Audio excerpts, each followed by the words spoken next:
Seguinte, nessa série de pequenas devocionais, eu queria compartilhar com vocês hoje a segunda epístola de João, trazendo aqui uma exortação para você que é cristão, daquele zelo que nós devemos ter, que Deus nos chama a ter. Então vamos observar aqui nas Escrituras. E a primeira coisa que eu queria observar aqui com vocês é a segunda epístola de João. Ela é composta por um capítulo apenas, uma carta pequena, do primeiro versículo ao versículo 13, tá?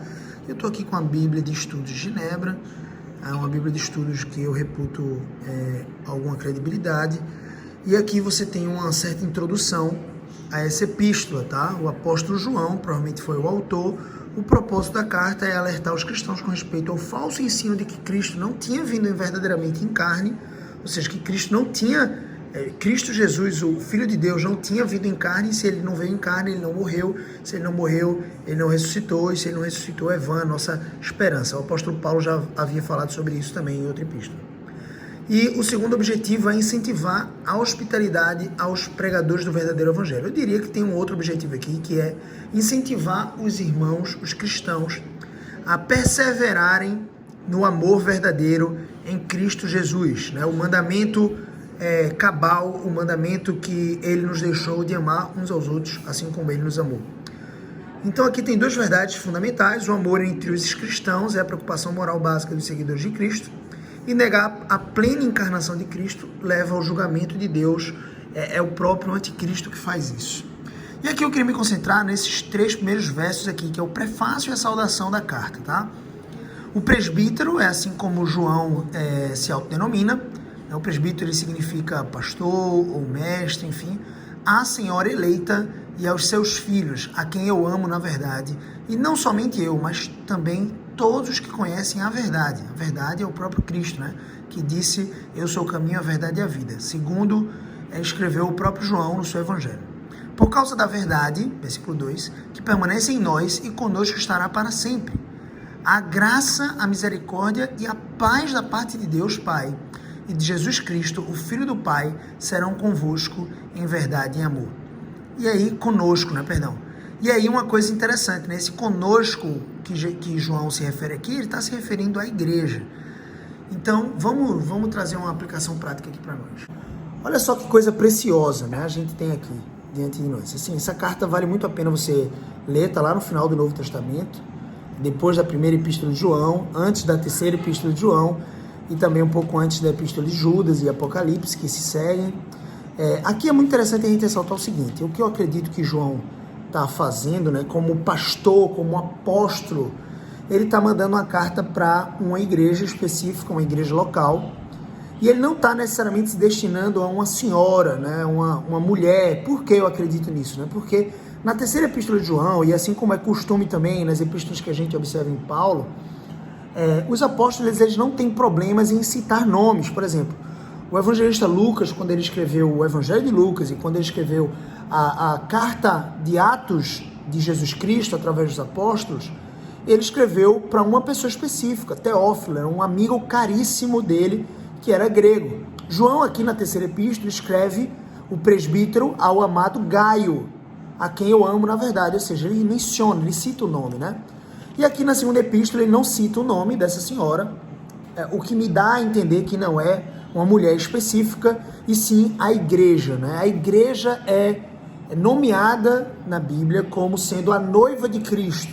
E aqui ele está querendo dizer que essa senhora é uma igreja específica que é eleita, ela foi escolhida por Deus. E os seus filhos, a quem ele se refere aqui, são os membros de Cristo, são os membros da igreja. Então, o presbítero, aqui é o próprio João, escreve a senhora eleita e aos seus filhos, ou seja, a igreja do Senhor e aos seus membros, co-participantes ali daquela igreja, a quem eu amo na verdade. Ele, como um bom pastor, como um bom ministro de Cristo Jesus, ele tinha um amor verdadeiro pela igreja, a quem eu amo na verdade, e não somente eu.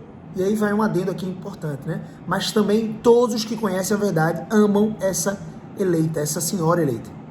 O interessante é que no final da epístola, né, versículo 13, aqui do seu único capítulo, ele diz assim: os filhos da tua irmã eleita te saúdam. O que dá a entender ainda mais que ele está se referindo a uma igreja específica, em alguma cidade.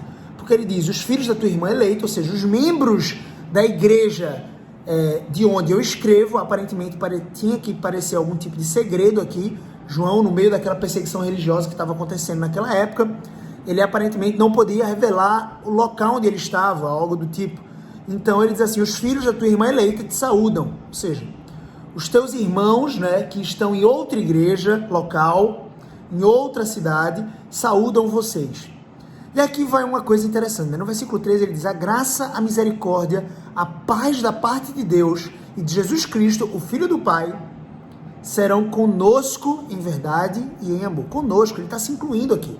Teoricamente, na saudação, geralmente ele falava assim, era assim que acontecia com as epístolas de Paulo, as epístolas que escreveu junto com Timóteo, com Silas, com Silvano, enfim.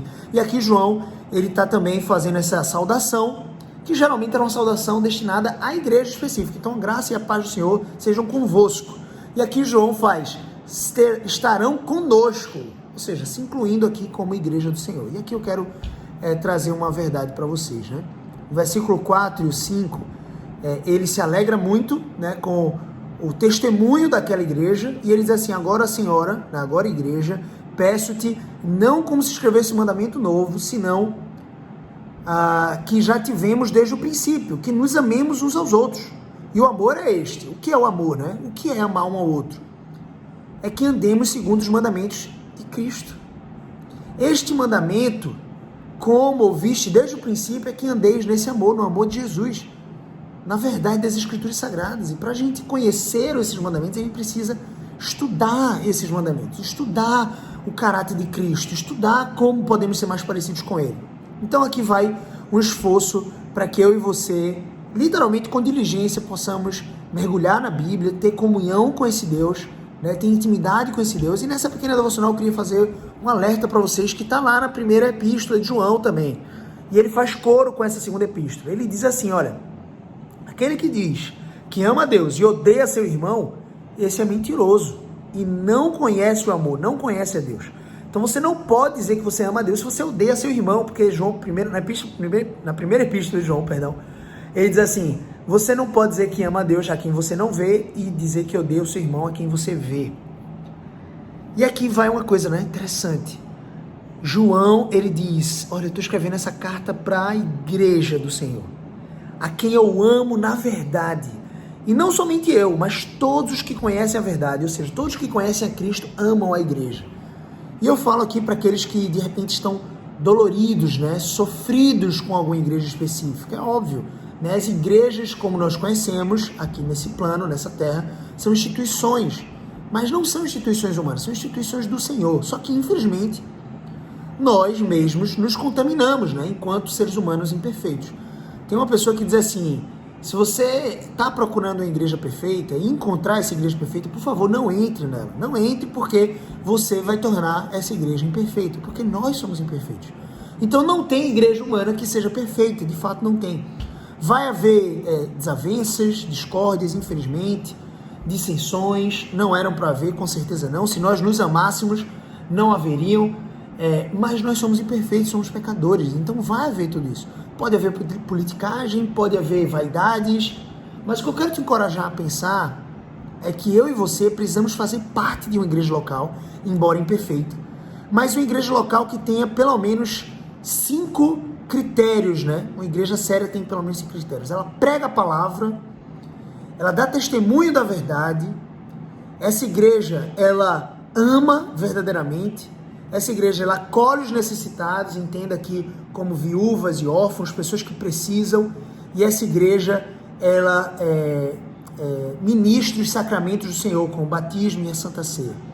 Então aqui vão os 5 critérios básicos, poderiam ter mais alguns, eu não espero estar encerrando esse assunto aqui, mas poderiam ter mais alguns, mas aqui eu queria trazer essa reflexão para que você entendesse, poxa, qual é a igreja que eu faço parte? Ela tem essas 5 características, ela prega a palavra sem medo. Ah não, a minha igreja ela não prega sobre pecado. Não tem como você pregar Cristo Jesus verdadeiramente sem você pregar sobre o pecado, porque eu e você, para crermos em Cristo, precisamos ter em nossos corações a consciência do pecado, da justiça e do juízo que o Espírito Santo dá a nós. Então, a palavra de Deus precisa ser ministrada em combate ao pecado, que eu e você precisamos lutar todos os dias contra a nossa natureza. E aqui vai uma reflexão, né? Eu e você precisamos amar a igreja. Se você está longe de uma igreja por se frustrar, por se chatear, por ter sido magoado por ela, volte. Porque uma marca do verdadeiro cristão é amar a igreja do Senhor. Embora imperfeita ainda, um dia será gloriosa. Como o próprio João escreveu em Apocalipse 21. A igreja do Senhor vai ser restaurada pelo seu Filho. No último dia vai se encontrar com o Filho, vai ser perfeita, pura e preciosa aos olhos de Deus. Então, esse é o esforço que eu tenho que fazer aqui nessa pequena devocional, nessa série de pequenas devocionais, para que eu e você sejamos abençoados. Deus te abençoe abundantemente. Não se esquece de se inscrever no canal do YouTube, ativa as notificações, clique em gostei, isso é muito importante pra gente. Não enfraquece a amizade da gente aqui, fortalece essa amizade se inscrevendo no canal e clicando em gostei, tá bom? Deus te abençoe e te faça prosperar no amor ao próximo, no amor à igreja do Senhor e no amor que você tem pelo próprio Cristo. Deus te abençoe, valeu!